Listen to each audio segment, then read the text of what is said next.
Massena, via Massena, l'avrete sentita senz'altro, è una traversa di Corso Sempione, siamo a 2 passi dall'Arco della Pace. Per molti è la strada che ospita la sede di Radio DJ.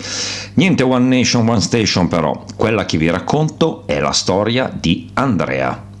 Andrea Massena è nato a Nizza nel maggio del 1758. La sua era una famiglia di umili origini e questo forse lo spinse a cercare un modo per emergere.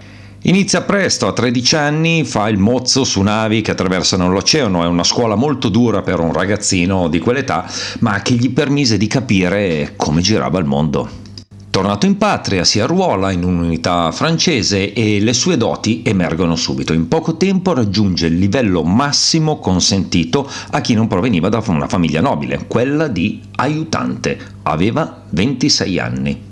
Capendo di non poter andare oltre, abbandonò la carriera militare, si sposò e si diede al commercio. Si racconta che queste attività sfociarono presto nel contrabbando e nella pirateria, ma ovviamente sono solo voci.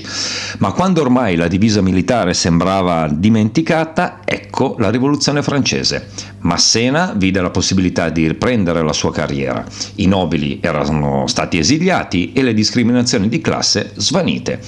Torna nell'esercito ed è subito capitano per poi diventare tenente colonnello e nel 1793 generale di divisione.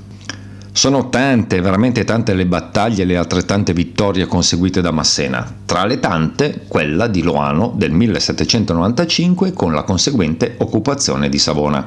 Sembrava ormai chiaro che dovesse essere proprio Massena a diventare il nuovo generale dell'armata, ma a dispetto di quanto si pensasse, questo ruolo fu affidato ad un ragazzo più giovane di lui, uno che si chiamava Napoleone Bonaparte, proprio lui.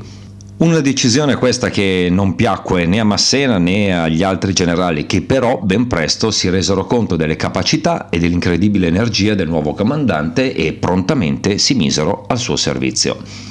Massena continuò a dimostrarsi molto abile sotto la guida di Bonaparte e le vittorie che ottenne gli valsero l'appellativo dell'enfant gâté de la victoire, che tradotto sarebbe l'amato figlio della vittoria, e nel 1808 venne insignito del titolo di Duca di Rivoli. La storia a questo punto dovrebbe essere conosciuta, Napoleone conquisterà tanto e parte del merito sarà proprio del buon Massena, che riuscì in moltissime occasioni a prevalere sui nemici e a rafforzare, oltre che il suo nome, anche quello di Bonaparte ovviamente, in giro per tutta Europa.